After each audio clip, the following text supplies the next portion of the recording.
Di awal film kita diperlihatkan dengan dua petugas di perusahaan Portico yang sedang bertugas mengantarkan uang menggunakan mobil lapis baja.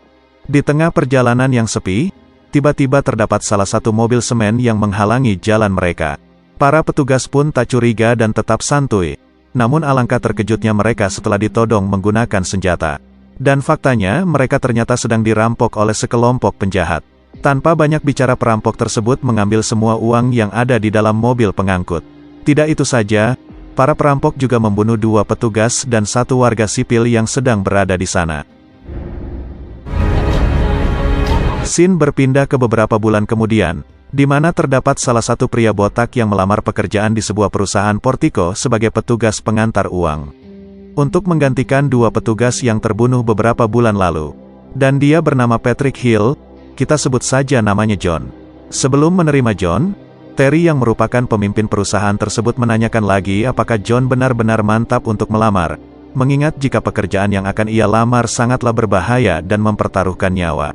Namun sebagai gantinya, gaji yang akan John terima juga besar. John pun tak masalah, mengingat jika ia telah mempunyai pengalaman di bidang yang sama selama 11 tahun. Setelah itu John dipertemukan dengan salah satu karyawan di sana yang bernama Ballet.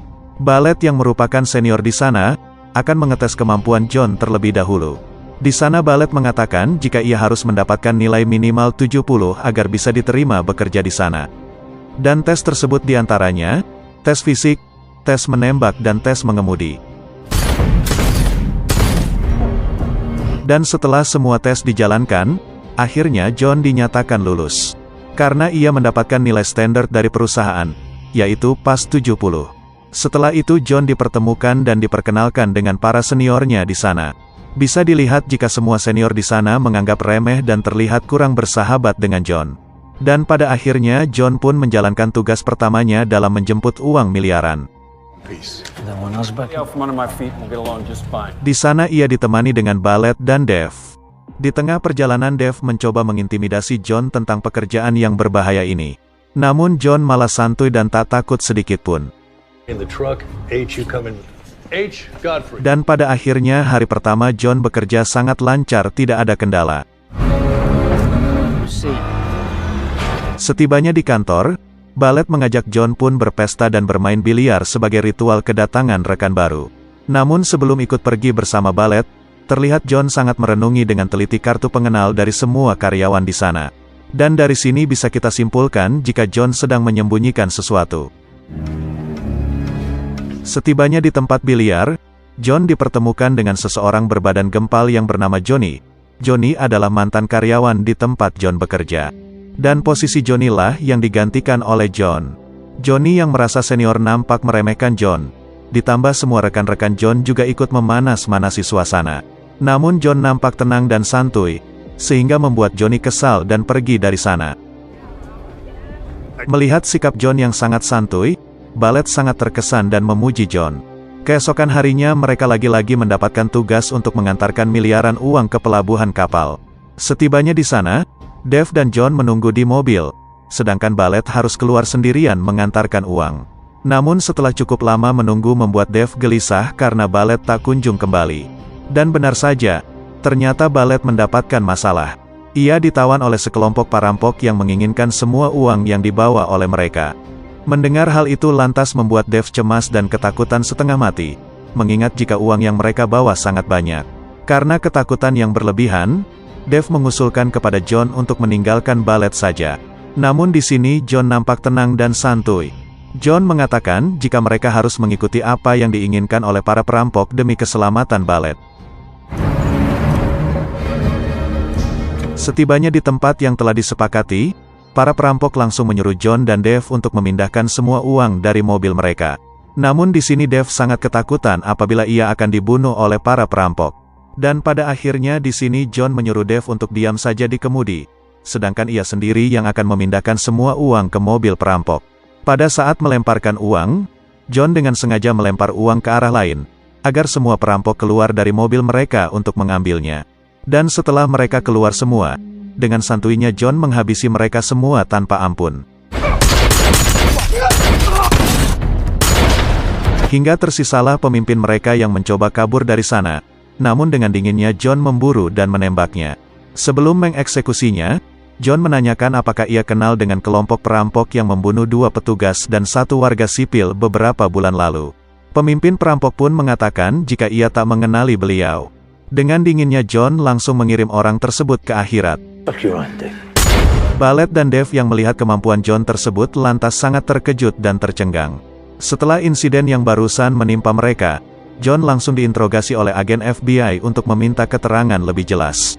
Mereka semua yang ada di kantor nampak terkejut dengan kemampuan John yang berhasil menghabisi semua perampok hanya dengan 1 kali tembakan. Padahal nilai yang didapat John hanya nilai standar, yaitu 70. John pun hanya diam saja. Agen FBI pun lanjut meminta keterangan lebih jelas dari John. Mereka menunjukkan sebuah rekaman perampokan beberapa bulan lalu yang menewaskan 2 petugas Portico dan 1 warga sipil. Di sana mereka menanyakan apakah perampokan yang dialami John tadi berhubungan dengan perampokan yang ada di video. John pun mengatakan jika mereka tidak ada sangkut pautnya. Atau lebih jelasnya mereka adalah 2 kelompok yang berbeda.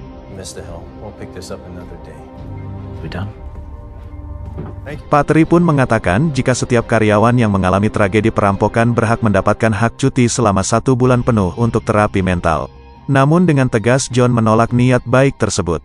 Menurutnya jika hal seperti itu adalah resikonya dalam bekerja, dan ia akan tetap masuk kerja seperti biasanya. Pada saat itu pula John ditemui oleh pemilik perusahaan Portico yang bernama Black Hall. Black sangat kagum dengan aksi heroik John yang berhasil menggagalkan aksi perampokan. Di sini Black mengatakan jika ia akan mempromosikan jabatan John.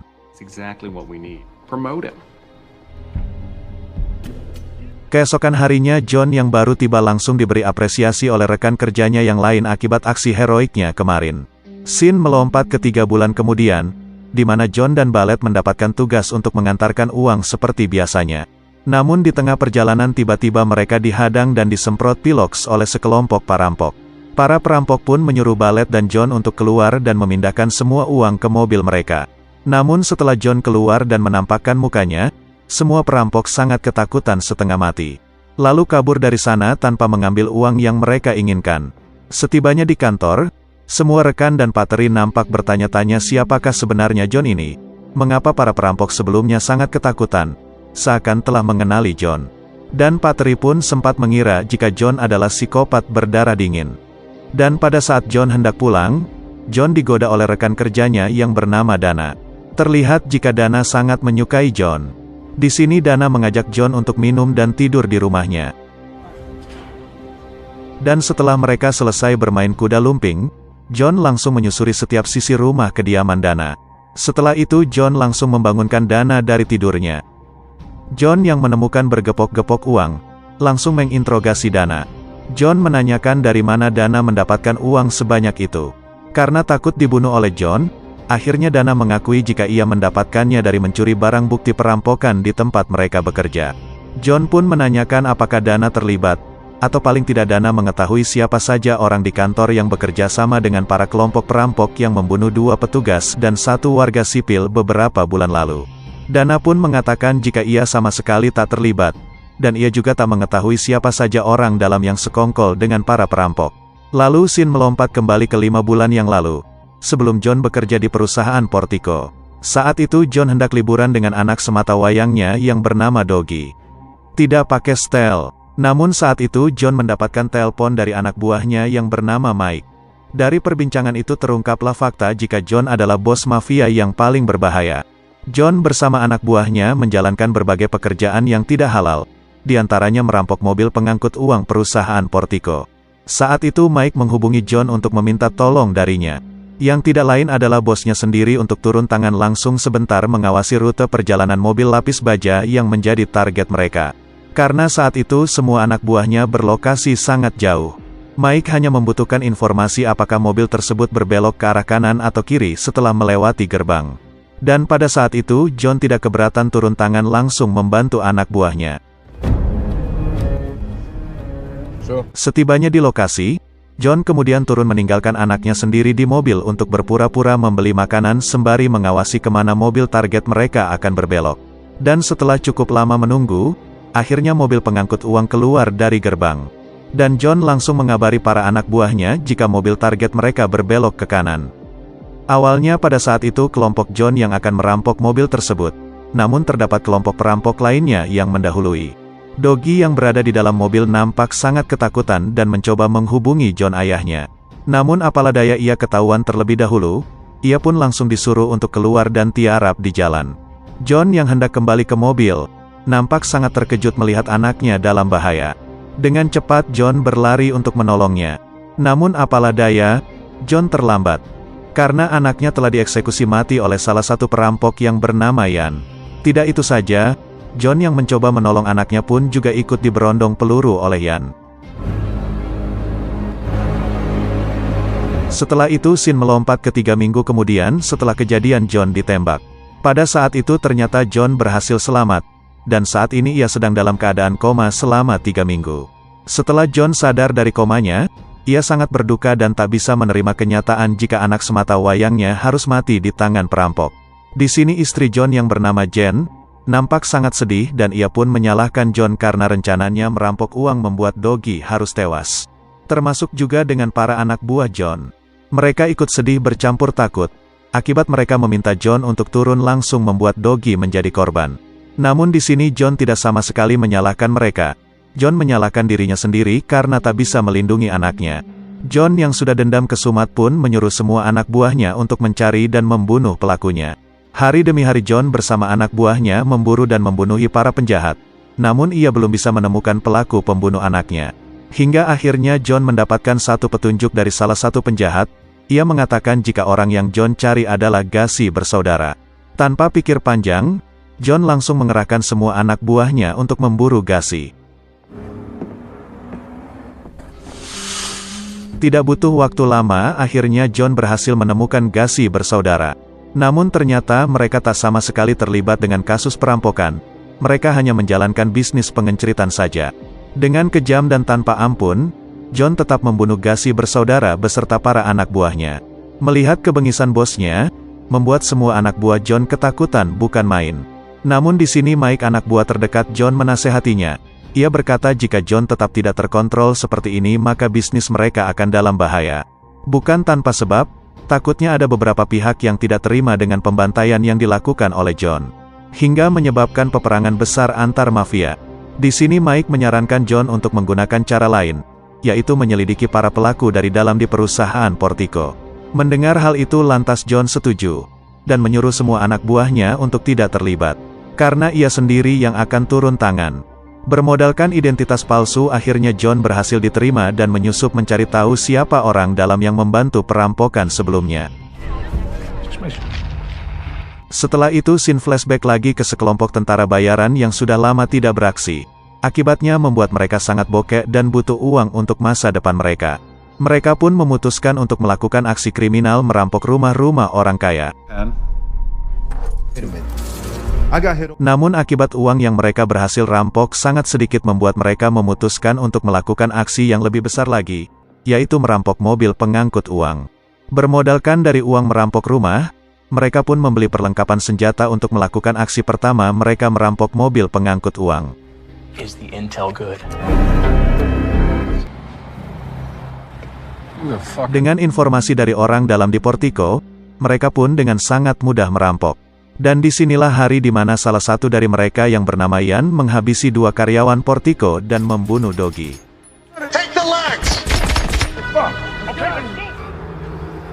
Sin kembali lagi ke masa sekarang, di mana mereka sudah kaya raya berkat berhasil merampok mobil pengangkut uang beberapa bulan yang lalu. Namun di sini pemimpin mereka nampak belum puas. Ia mengatakan jika mereka akan melakukan perampokan yang lebih besar lagi, yaitu merampok depot ke gudang penyimpanan uang perusahaan Portico, di mana di sanalah semua uang dikumpulkan, dan diperkirakan terdapat triliunan uang di dalamnya. Apabila mereka berhasil merampoknya, maka mereka akan pensiun dari merampok, dan hidup kaya raya selama 7 turunan. Pemimpin mereka pun mengatakan jika mereka akan menjalankan aksinya pas di hari Black Friday.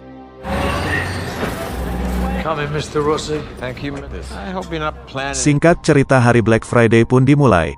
Di sini Patri mewanti-wanti semua karyawannya untuk hati-hati dan meningkatkan kewaspadaan dalam mengantar uang ke tempat yang dituju dengan aman. Di sini John dan Ballet mendapatkan tugas mengantar ke salah satu kasino. dan itu adalah tugas terakhir mereka di hari ini. Di tengah perjalanan pulang, Ballet tiba-tiba mengatakan jika ia sebenarnya bekerja sama dengan para perampok.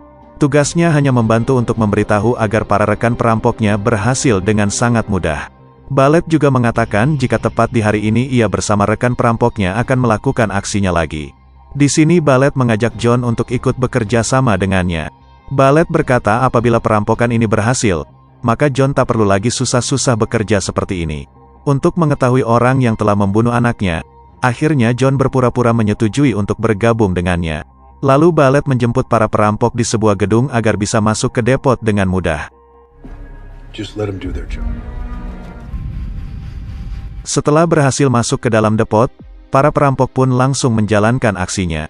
Di sini para perampok menyandra John, sedangkan Ballet berpura-pura menjadi tawanan agar penjaga membukakan gerbang penyimpanan uang. Namun di sini para petugas penjaga menolak untuk membuka. Mereka langsung mengambil senjata dan melakukan penyerangan kepada para perampok.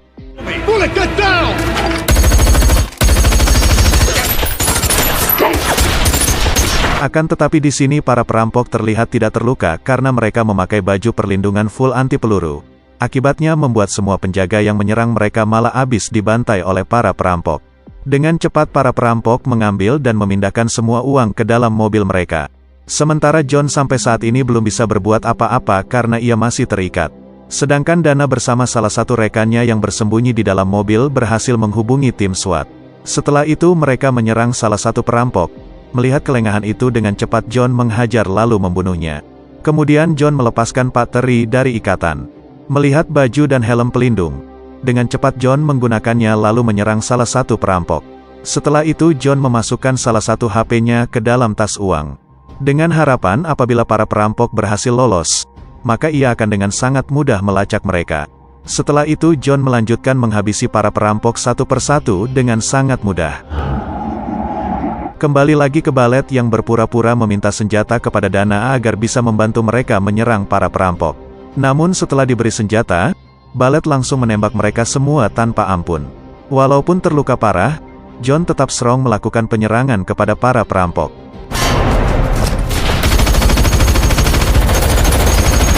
Namun lagi-lagi Ballet membunuh rekannya sendiri, yaitu Dave. Dan tidak terkecuali John juga ikut ditembak oleh Ballet dari belakang secara bertubi-tubi. Akibatnya membuat para perampok berhasil mencuri semua uang lalu bergegas pergi dari sana. Di sini tersisa 3 perampok yang selamat, yaitu si pemimpin, Ballet dan Ian. Tim SWAT yang telah tiba, langsung terlibat aksi kejar-kejaran dengan para perampok. Dengan cepat para perampok memasuki sebuah gedung yang telah mereka persiapkan sedari awal. Di dalam sana mereka dengan cepat memindahkan semua uang sebelum tim SWAT berhasil menerobos masuk. Melihat jika pemimpin mereka terluka parah, dengan kejian membunuhnya tanpa sepengetahuan Ballet. Strange things. Ballet bersama Ian pun dengan cepat membawa semua uang menggunakan motor MVP melalui jalur rel kereta api. Setibanya di mobil yang mereka siapkan, Ian dengan cepat membuka pagar untuk mereka bisa melewatinya. Melihat itu terlintas di benak Ballet untuk mengkhianati Ian. Namun apalah daya Ian mengetahuinya terlebih dahulu. Dengan cepat Ian mendahului melakukan pengkhianatan. Dan pada akhirnya Ianlah yang tersisa menikmati triliunan uang yang berhasil ia rampok. Setibanya di apartemennya, Ian mendengar suara telepon berbunyi dari salah satu tas uang. Dan faktanya itu adalah telepon yang diletakkan oleh John sebelumnya. Dan alangkah terkejutnya Ian setelah melihat ke belakang jika terdapat John yang telah duduk santuy di kursinya. Ian yang ketakutan lantas membujuk John untuk mengambil semua uangnya. Namun bukan itu yang ada di tujuan John. John langsung memberikan sebuah dokumen yang berisikan bukti visum anaknya. Dan setelah melihat itu lantas Ian menyadari jika visum itu adalah korban yang ia tembak beberapa bulan lalu. John pun mengatakan jika korban tersebut adalah anaknya. Dan ia ingin menuntut balas atas apa yang Ian lakukan kepada anaknya. Dengan cepat John menembak hati, paru-paru, limpah, dan yang terakhir adalah jantung. Dengan begitu Ian bisa merasakan rasa sakit yang sama dengan yang ia lakukan kepada anaknya. Sebelum benar-benar mengirim Ian ke akhirat, John mengatakan jika nama anaknya adalah Doggy.